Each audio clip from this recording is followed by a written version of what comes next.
Hi guys, it's Miko. Welcome to my vlog. I'm gonna show you my amigurumis.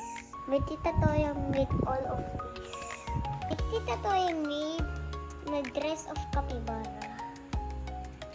So my tita made me some tarantula and his name is Oreo. This is Lucas Despertar. He's a cute guy. Millionaire and SpongeBob and Stingray. This is Jay is the jellyfish. This is baby octopus and mommy octopus. This is Monster Inc.